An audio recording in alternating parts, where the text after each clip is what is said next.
What's up, everybody? Welcome in to the PHNX Suns pregame show presented by Gila River Resorts and Casinos. Merry Christmas. Hope you guys had a wonderful holiday. And fingers crossed we get a Suns W tonight as they take on the Dallas Mavericks. Merry Christmas, guys. What'd you get for Christmas? Merry Christmas, Lens, Espo, Saul. I got my boy Roscoe. I told you, I get a sneak peek. This going to be the good luck charm. Flex likes to wear black hoodies, so I got, can I get it in there? There you go. A little black hoodie flex on the bed. Yeah. So if the win streak starts tonight, homeboy's coming out every night. I got a Woj bomb. That's what I got for Christmas. That was about it. So yeah, I just got a bunch of cooking stuff, so it was all good. I mean, it sounds like a win to me. We're just we'll be over here waiting for you to cook for us again, Saul. We absolutely love it when you do that. Well, welcome in, everybody. I hope your holidays were fantastic and that we get to round out with a Suns W tonight. The injury report is looking a little bit hefty, but some of it had some positive change before this one tips off. So Josh Okogie, Eric Gordon, and Yuta Watanabe were all probable coming into tonight's game, but thankfully they are all available. Nasir Little was off the injury report, and then about an hour ago he was out, and then 30 minutes ago he was questionable, and now he's available. So that's also a positive. Jusuf Nurkic, Bradley Beal, Damian Lee are all still out for the Suns. Nurk is a personal reason. Hopefully we'll see him back sometime soon. On the Mavericks side of things, Derek Lively II is available. He was questionable coming into tonight's game. Kyrie Irving, Josh Green, and Maxi Kleber are all out. So a pretty hefty injury report list there, but the two that matter the most, Devin Booker and Luka Doncic, they are both playing in this one. Are you guys ready? Hell yeah, let's get it on. Let's get it on because we don't get along, right? Ain't that what it say in the movie or something like that? Let's go, man. Let's go. I love that. I love that it brings out the competitive nature in both of these guys, whether they like each other off the court, whatever. But on the court, they don't seem to like each other, and they want to go head-to-head, toe-to-toe every time these teams match up. And I'm looking forward to it. We need a little something to get us excited, and I think that matchup is exactly what the doctor ordered. I hope this is the spark that takes us forward, to be honest with you guys. It's been a rough go, and I hope Luka coming to town is just the spark the Suns need to kind of kick off things in the right direction heading into the new year, because right now it's pretty bleak. So I'm hoping that this ignites something, and that's really all I'm looking for. I'm not even so much concerned about the matchup. I'm more concerned about the way we play again tonight as a team. Luka might drop 50, but if the Suns look like a team and they can pull out a victory or even be close, then I can live with that moving forward. But if they just look like they have been of late, then I have no interest in watching this team play. Thanks. Yeah, I agree with you, Saul. I mean, we talked about that all last week as well. Like, we're all just asking for it to feel like the Suns are in these games more than what it has felt like in the recent past here. You know what I mean? Like, and a lot of those games were winnable games too, which was what made it even more frustrating, because it's like, hold on, why are we taking our foot off the gas against the Trailblazers or whomever it may be? You're the Phoenix Suns. You guys have superstars on your team in the name of Devin Booker and Kevin Durant. Like, let's get to it, because we all could use a W and turn this ship around and hopefully get some positive vibes around the Phoenix Suns. What's the biggest matchup outside of Luka and Book that you guys are looking at tonight? I think it's the double team. Okay. I just think it's KD versus the double team. He's got to go out there and play. You know, they're going to throw it at him at times, and he's going to have to go out there and do what he's done most of this year. But they need to limit turnovers, and that's going to be a key in those double team situations. Yeah, I'm looking at the center position. I mean, we don't have Nurk tonight. Azubuike did a great job. I liked his toughness. I liked what he brought in that last game, so I like to see him a little more. But Derek Lively, I know he's questionable. I'm not sure how that's going to play available. out. He's available. Okay. So, yeah, Derek Lively, man, a young athletic rookie. He's got a lot of bounce. He opens up a lot of things with his rim rolling. And so these are the guys that seem to cause problems for us. And hopefully we can have Eubanks and Azubuike kind of keep that under control tonight. And if we could, I like our chances tonight. I think we're going to see a sparked up Suns team tonight. I'm not even so much looking at a matchup per se. I'm more looking at who's that one guy that's going to step up based on what, basically Kevin Durant spoke about the other day about the lack of support. You know what I mean? Yeah. And the lack of the bench unit or anybody else besides Booker and KD stepping up to the plate. Like, I want to see if anybody answers the call tonight. I'm looking at Grayson Allen. I think Grayson Allen can step up a little bit more, play at a higher level than he has been. I feel like he's deferred far too much. And I think he has an opportunity tonight to kind of prove that he can be that fourth or fifth guy that can be reliable. And at some point, these dudes have got to look in the mirror and step up. Otherwise, they're all going to be on the block. Not that anybody would even want them. Yeah. I mean, you make a great point, Saul. I'm to piggyback over what you're saying. I'm looking at Eric Gordon right in the face tonight. Same. Hey, you want to talk, dog. You want to talk? You talk a big game, you got to back it up, dog. So, okay, you want more shots? You want more attempts? Let's do that. Make the damn shots. Play basketball. You a scorer? Let's see you score 15 tonight. Let's see you score 15 tonight and help the guys out, because what you said, Saul, is on the money, man. We keep pounding on Book and KD, but God, those guys can't do everything. And they need a little bit of help. And when KD's looking at Mike Brown and Mike Brown saying, bro, yeah, I'm doubling and tripping you, dog. Yeah, that's what we're going to do because we don't believe anybody over there can hurt us. That's frustrating as a player. And that's why KD's frustrated. He's like, yo, the game plan's simple. Double and triple me and Book. And the rest of these guys, they will. So, yeah, I'm looking at that too, so. Yeah, hello in the chat said, Eric Gordon, 100% usage game. I mean, if you're going to come out and talk about wanting more opportunity, wanting to be utilized more in certain situations, then when you do get those opportunities, you have to really step up to the plate and hit a home run with it. Because, I mean, listen, as much as I understand Eric Gordon being frustrated with the organization and the situation as a whole as well, I'm sure all the players have their own level of frustration right now. If you're going to come out and publicly say something, that puts you on the chopping block a little bit more, or at least in the spotlight where it's like, okay, what we said last week, don't just talk about it, be about it at this point in time. So that's I'd run the first few plays to him. I'd run the first few plays and make him shoot. Go, hey, you want to talk about it here? We're doing exactly what you want. Prove some of it. Yeah, 100%. All right, so Flex, you had brought up that center position. Obviously, Jusuf Nurkic is out, so Drew Eubanks will get the start tonight, in addition to Devin Booker, Grayson Allen, Eric Gordon, and Kevin Durant. So, yeah, I'll be honest. Again, I liked how Azubuike played, and I just hate when a guy goes out there and gives you good minutes and doesn't get rewarded. He's gonna play tonight. But that's the type of follow-up game where I would have had no problem putting Azubuike out there to start. I really wouldn't have. So we're seeing a lot of these moments. We saw it with Metu. We saw it with other players where they have these little moments and you think they're about to get recognized for it. And then it's like, well, we'll see what happens tonight. I don't want to jump the gun. Hopefully he gets a lot of minutes. But I would have liked to see his toughness in there because he's a fucking dog. He brought some work, and I was impressed with what I saw. 100%. All right, let's dive into the Devin Booker and Luka matchup here, the rivalry, if you will. I know as fans, we love when these two go head to head because it always seems like we just get a little extra dose of drama, but the two of them have a lot of respect for one another. Here's what Luka had to say about him going head to head with Devin Booker. Different worlds, if the Suns had taken you number one, you could have been backcourt teammates. What is your relationship now? Do you get along with each other? It's competitive basketball. I really love his game, the way he plays. A lot of times I watch the Phoenix actually, because of him. He's a really, really great player. but obviously we have this competition whenever we face each other. I'm obviously asking because in one of your meetings last year, you and Book, you had that exchange, and then afterward you said you guys don't want to watch friendly. There you go. We have smoke. So do we get to see more of that? I mean, I don't know. We'll see. But like I said, actually I respect him a lot. Like I said, I love his game. I love the pace of his game. He now has a new role as point guard, so I think he's been doing really good.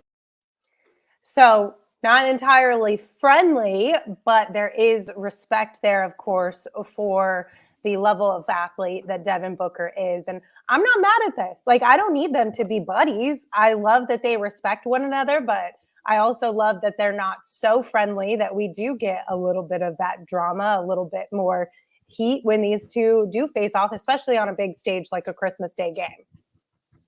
I love it. I love it. It's he said it. That's what you want. You want, the media, the fans, they don't want the friendly. These guys are competitive, but you can clearly see that they've got a mutual respect for each other. And they're two dogs that want to go out there and win. And when between the lines, they're killers. And off the court, it's a whole different thing. So I love it. I love it. I love the rivalry. I love the respect. I love the admiration. And I love the competitive fire. I'm completely fine with everything. I listen. I'm.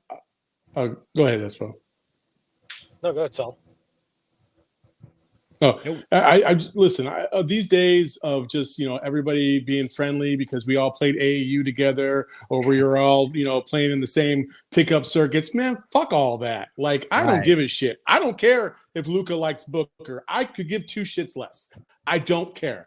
I want to see them go at each other. I like the vitriol that they show each other on the court. I like the pettiness. I like all of it. I want more. I don't care if it's Luka to Book or Book to Luka. If you got game, prove it. That's what it is. And you got to step up in these big moments. And Luka has played phenomenally this year. You could argue that he might be one of the best three players in the league this year based on the way he's been playing. And Devin Booker has been struggling of late. He hasn't played up to Devin Booker standards. Today's a game where, like, hey, you got to bring it. If you don't bring it, you're going to fucking lose, point blank. Because that guy can single-handedly beat your whole team. I honestly wish it was more than what we heard. I don't even want to hear you respect the other guy's game. I want to hear I'm better than him, and I don't care for him. And I'm going to do it on the court. I'm going to tell you right here in this interview that I can't stand the guy. Because it's obvious when they're on the court. You don't talk like that to a guy that you have a whole lot of respect for. They don't like each other. I don't care what they say to the media when the cameras are on them. When you watch those games, when you lip read, that's not two guys that have respect. Those are two guys that are like, screw you. I don't care for you, and I'm going to come out here and kick your ass and show you it. And I love that. We get too friendly, like Saul's saying. These guys are too buddy. I don't care. If you're not on my team, I don't want to hear that you're hanging out with this guy, or you care, or you're breaking bread. I don't want that. I want guys that dislike each other, that hate each other, just hate other teams in general. I want that. Yeah. I mean, listen, I think you can respect the athlete and still dislike the person, or dislike even the athlete. You know what I mean? Like, I don't think respect necessarily equates a likeness there. I will say this. I disagree that they don't like each other. And I'm gonna just speak off my personal. That's my personal. I disagree that they don't like each other. And I also kind of disagree a little bit on like how they go about playing in the basketball. Listen, some of the worst shit that I've ever done on a basketball court was to people that I absolutely loved and had a lot of admiration for. But when we get on the court, I will fucking kill you. And it looked like we hated each other. So I don't, and Espo, that I'm not trying to bang on what you just said. I'm just saying personally, I don't think they have like an off-court beef. And I do think that when they get on the court, they're so competitive that it gets really chippy. But sometimes that's the biggest respect you could pay to a basketball player, is when you're on the court and everything bothers you, and Book is like the Luka special, and Luka's like, F you, Book. Like, I think that's a way of showing respect on the basketball court between the lines, and they do that at the Max. So these are two of the best in the world, and we're going to see it tonight. Saul, you're right. Whoever comes out on top is going to have a lot of shit to talk afterwards. Well, here's what Devin had to say in response to what Luka said. I think that's just another moment, that proves, what social media is about, and, how people try to stir drama and, look for anything clickbait. Me and Luka's respect for each other has been mutual and at a high level since he came into the league. So, obviously a playoff series gets super competitive, as every game does. But the world just takes it and runs with it. And, that's fine. It's good for the game, good for traction, good for views. But, there's no problem amongst each other. We just compete at the highest level. So Book saying there's no problem, but I mean, listen, problem or not, I love the antics and I'm here for all of them, regardless. I don't think you have to have a problem You want some to dislike somebody, right? Go ahead, Like, Saul.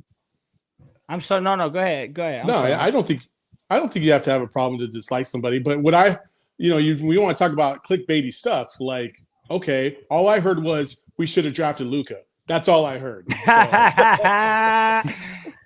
Hey, let me tell y'all something. I'm gonna tell y'all. These dudes have hung out together before. So I mean, you don't do that shit with people that you genuinely dislike, and that happens a lot in the league. I will say that happens a lot. People end up in places, but yeah, no, I think it's a little overrated. They don't dislike each other. They don't hate each other. Luka's a fucking.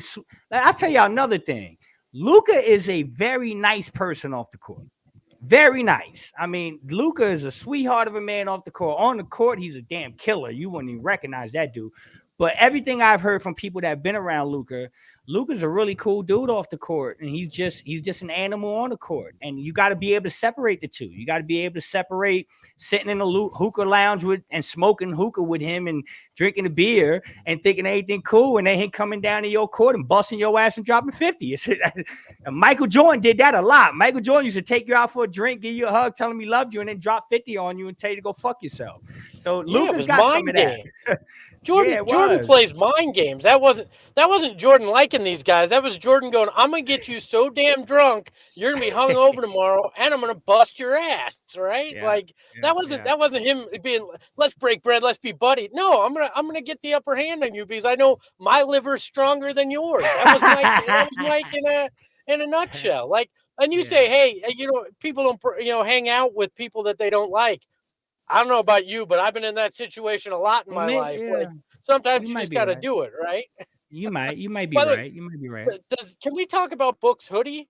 Is Book, a guy that is a graphic designer by night? Like, are we missing out on a whole different level of Devin Booker we don't know about? An Adobe Illustrator hoodie? I mean, come on. He got a lot of friends, man. This guy just I saw that too, but that's Book, man. Yeah, I don't know. I didn't like his fit tonight to the arena too. I'm trashing that one. I wasn't feeling that one tonight, Book. You didn't like the Santa hat? No, I didn't mind the Santa hat, but I wasn't digging the green shirt and the white power. I don't know. Ain't my cup of tea, D Book. All right. Well, Flex didn't like what Book wore to the arena, but Espo, are we going to like what the guys are wearing? What does the jersey matchup look like tonight? It's the white association editions versus the icon editions. One cool thing, though, on the back of the neck, they've added a snowflake around the NBA logo. So that's the one touch of Christmas you're getting. I personally miss the Christmas night jerseys, Christmas Day jerseys that they used to do, the special ones back when Adidas ran things, but you get the white association. I agree. I kind of miss some of the Christmas Day jerseys. I think they would be fun, but I suppose a snowflake on the back is kind of cool. I'll take it, I guess. Who you guys got tonight and by how much? I like the Suns by 4 tonight. I think they come out with a little spark today, and they need it, so they're desperate. That desperate team is dangerous. I don't know. I have zero idea what to expect in this one. I'm picking Suns by 1, but I will fully volunteer that's a homer pick because the way these guys are playing, nobody should pick them. I'm just hoping that they're turning it around tonight. That's my optimism. I'm going Luka and the Mavs by 9 tonight. Whew. Damn. Because I'm hoping a reverse jinx works on Christmas. Because goddamn, do we need a win? We Espo, do. you can't do that though. Yeah, you can't reverse jinx say the the reverse jinx on jinx. purpose. Yeah, you can't do that. I honestly actually think they're gonna Okay. lose and lose in not pretty fashion tonight. Okay. I think this is the night that changes the course of things, not in a good way, but in a way that it forces the hand that something needs to change. Yeah. Well, I hope not. I have the Suns by 2. I would prefer not to have a full-on meltdown of a game on Christmas Day, personally. But I also picked the Suns to win because honestly, I kind of expected the sports books to not really be in the Suns' favor today. But our friends over at BetMGM are feeling pretty good about the Suns winning tonight. I was shocked by this. Anybody else? Yeah, no, I was. Yeah, I was. And Vegas knows their stuff. So I mean, you know, when the Vegas puts it out there, you gotta respect it. There's something they believe is cooking tonight. Yeah, I was surprised by this spread. Well, what are we putting our money on the BetMGM Sportsbook app? Espo, you want to start? Sure. I went simple. First point of the game, under 17.5 seconds. I've been here before. At a plus 200, I just feel like somebody's going to score early. Probably not the Suns. Okay. Saul, what are you doing? Yeah, I got a little 3-leg parlay. Nothing too crazy, but I got the over at 240.5, and then I have Luka with a PRA of 65 because I think he's damn. Yeah, and then I have Grayson Allen with a PRA of 20. I don't know, man. You only got plus 700 for that, Saul? Yeah, I mean, listen, Luka puts up 35, 40. You're talking about another 25 between rebounding and assists, and I mean, he's fully capable of doing that. So, but if one wasn't going to hit, I would think it would be that one. You know why I'm saying this? You know why I'm saying this, Saul? I was poking around on Luka PRA 75.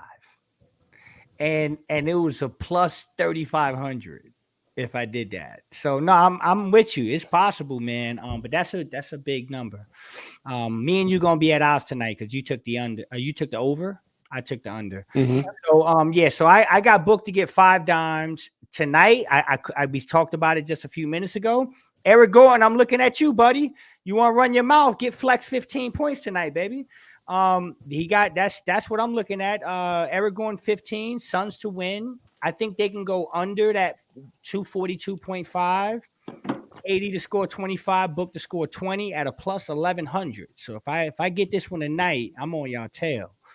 Sheesh, both of you guys have some pretty big odds there. So we'll see how this one shapes up. I took something very simple, but plus odds, of course. Luka Doncic for the first field goal for the Mavericks, specifically at a plus 155. So. You know, Lindsay, the way I'm looking at it right now is, listen, the worst case scenario is that the Mavs blow us out a la Game 7 style all over again, and Luka goes ham, right? Mm-hmm. Well, as long as Grayson Allen and the game can go over those certain points, and Luka's balling, then I'm okay either way, right? Yeah. Somebody's got to fucking win. If it's not going to be the Suns, damn it, it better be me. So that's my philosophy. I like that. I don't blame you. I don't blame you one bit for that. I like that. If we have a Game 7 situation, can we just start the post game in the third quarter so we can at least go to bed? 1,000,000%. Yes. Yeah. Listen, I'm game for that. Several times. The ASU guys have done that several times where ASU has been getting blown out in a said game, and they just started it midway through the second half, or they started in the fourth quarter because they were like, fuck it. What else are we going to watch? It's already bad enough. Listen, if the Mavs are up by 30 at half, we're starting it. We're just going to wrap it up early. All right, so we got an agreement. Mavs up by 30 at halftime. We start the show? Hell yeah. Oh, my goodness. It's got to be 30, though. What if it's 29? Nope, got to be 30. It's like the book rule. Hey, I will say this before we continue, Lindsay. I don't want to do this show without saying this. I do think we're going to see a big change in Devin Booker's minutes tonight. They're gonna go back to what his standard, what he's used to as far as playing the whole first quarter, coming out, finishing the second quarter, and then doing that in the third, the old Monty version of Book. So we're gonna see that tonight. And so keep your eyes on that, because I think Book is gonna, they're trying to make some adjustments, and he's gonna go back to something he's more comfortable with, and let's see if that makes a big difference. All right, cool. Well, listen, if you guys want to put your money down on the bets that we took tonight, you can sign up for the BetMGM Sportsbook app right now. If you use the promo code PHNX, they are offering a $1,500 first bet offer. So again, just sign up using that bonus code PHNX. You place your first BetMGM Sportsbook wager through the BetMGM Sportsbook mobile app of at least $10. And if that bet loses, your bonus bets will be available once your initial wager is settled. You can check out the show notes, and now you can listen to Shane talk about the disclaimer. Gambling problem? Call 1-800-GAMBLER. Colorado, D.C., Illinois, Indiana, Kansas, Louisiana, Maryland, Mississippi, New Jersey, Ohio, Pennsylvania, Tennessee, Virginia, West Virginia, Wyoming. Call 877-8-HOPE-NY or text HOPE-NY 467-369 New York. Call 1-800-327-5050 Massachusetts. 21 plus to wager. Please gamble responsibly. Call 1-800-NEXT-STEP Arizona. 1-800-522-4700 Nevada. 1-800-BETS-OFF Iowa. 1-800-270-7117 for confidential help Michigan. 1-800-981-0023 Puerto Rico in partnership with Kansas Crossing Casino and Hotel. Visit BetMGM.com for terms and conditions. U.S. promotional offers not available in D.C., Kansas, Nevada, New York, or Ontario. Get stuffed, right. Ontario. We do have a couple super chats here to get to. The first one is from Leo. Thank you, Leo. We appreciate you. They said, favorite Christmas movie? Happy Holidays. Probably The Grinch for me. Die Favorite Hard. Christmas movie. What's the one that my man I can't remember his name. The comedian, Billy. No. I'm bugging. It'll come back to me, but it was an old school movie when I was a kid. He was a Grinch. He was a businessman. Bill Murray. Bill Murray. There you go. Scrooge. I like that. That's my favorite Christmas movie. Scrooged. What you saying? So I see you smirk. Mine's so stupid. I listen. It's the romantic in me. I'm a big The Holiday guy. The Holiday guy. Yes, that's my jam. I ain't gonna lie. Okay. It's a good movie. It is. Espo, what about you? It's Die Hard. I didn't know you was a romantic. Take Die Hard out of the take Die Hard and Espo out of the stream. He's kicked out. All right, we got one from Psycho Blue. They said, Merry Christmas. The sky has fallen. ESPN blames Matt for our problems. Go Suns anyway. See you on Sunday. Thanks, Psycho Blue.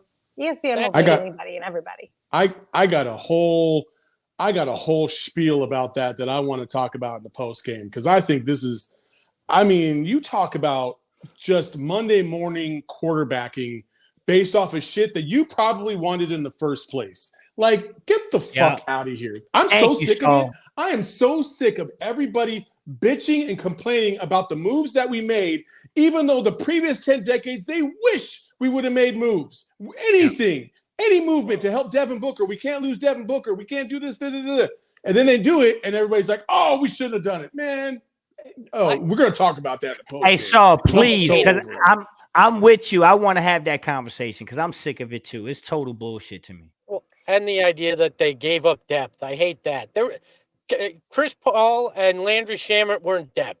We can talk about a post game, but it's bullshit. Yeah, we will definitely talk about that post game. So come back and join us then.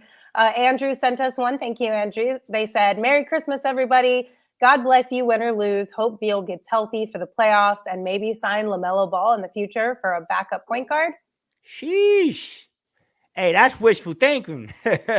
I ain't mad at you, but I don't know how, brother. But yeah, okay. I don't know how, but it would be Merry great. Christmas. God bless you too, though. Yeah.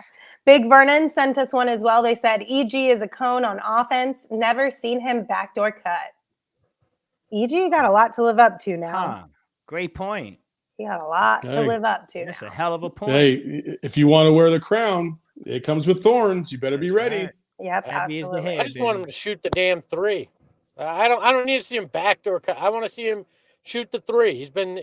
He hasn't done it enough, and he's been tentative and driving to the hoop in ways that we just don't need. Shoot the three, hit it at a 35-40% clip, and you're doing exactly what you need to do, Eric. Yeah. All right, guys, we're going to round out the show. We're going to listen to what Adrian Wojnarowski said about Kevin Durant and frustrations. We'll talk about it briefly, but again, we will dive deeper into this in the postgame show. But just in case you missed it, here's what Woj said. Start with Kevin Durant. You talk to people in Phoenix and around that organization. You know, they can feel the frustration with Durant. Part of that certainly is the missed games for Brad Beal. This team was built around those 3 stars. The underwhelming supporting cast that comes from those massive trades for Durant and Bradley Beal that really gutted the organization and left them, you know, having to sign a lot of minimum players to fill out the payroll, and then understanding that they lack the assets, the draft picks, the trade capital to go out and really improve this team. This is something they're going to have to manage in Phoenix with Kevin Durant. You've seen it before, and it reminds you, it is a stark reminder of how short of a window and how this team has to win big, and they have to win big quickly based on how it was constructed, and having Kevin Durant still playing at an all-NBA level and a healthy Kevin Durant. And there's a lot at stake for this organization. It's got to change soon. So, baseline feelings, anybody? He didn't say anything we like didn't already know. We already knew this. Kevin Durant's frustrated. We're all frustrated. You know what? They got a short timetable to win. We knew that because of the window and the talent. Like, there's nothing here that we don't already know. What the fact that it got out maybe suggests that there's factions pushing for change, but it's not Kevin Durant asking out. It's not Kevin Durant demanding anything specific. No shit, he's frustrated. Yeah, no, I call bullshit on a lot of the stuff that came out on that. I mean, we know they're frustrated, but I will say this: Kevin's not going to talk to Woj. I'll guarantee you he ain't talking to Woj. Okay, that's number one. Number two, there are times where I think Woj wants to take his own shots. And, you know, his best friend happens to be a guy over in Brooklyn. So this is a nice opportunity to go on TV and take your shots about Kevin Durant and the Phoenix Suns. I think it's all crock of shit. And it's nothing we didn't already know. And I think it's being way overhyped. But it is what it is. I'll adjust the bomb in the post game because that was bullshit. Good. I can't wait to see post game Saul. I'm more excited about that than the damn game. Let's go, baby. It's been a week and a half, man. I've been building up my frustration, and we're just waiting to let loose. So well, there you go. If that isn't a tease, I don't know what is. Make sure you guys come back and join us for the post game show once this one wraps up. We will dive deeper into what Woj said, the ESPN shenanigans, and a whole bunch of other things, including the game itself. Unfortunately, tonight you cannot watch the game on Arizona's Family Sports. It is an ESPN-only game, but the next Suns game against the Rockets on Wednesday, December 27th, that game you can watch on Arizona's Family Sports. And to watch on Arizona Family Sports, all you need is an antenna. But wherever you live in Arizona, visit azfamily.com and click Suns games for listing information for your area. AZ Family is a great resource to help you find Phoenix Suns games on Arizona's Family Sports. All right, go Suns. And don't forget, meet us right back here after it wraps up. Okay, bye. We all silly like the mayor.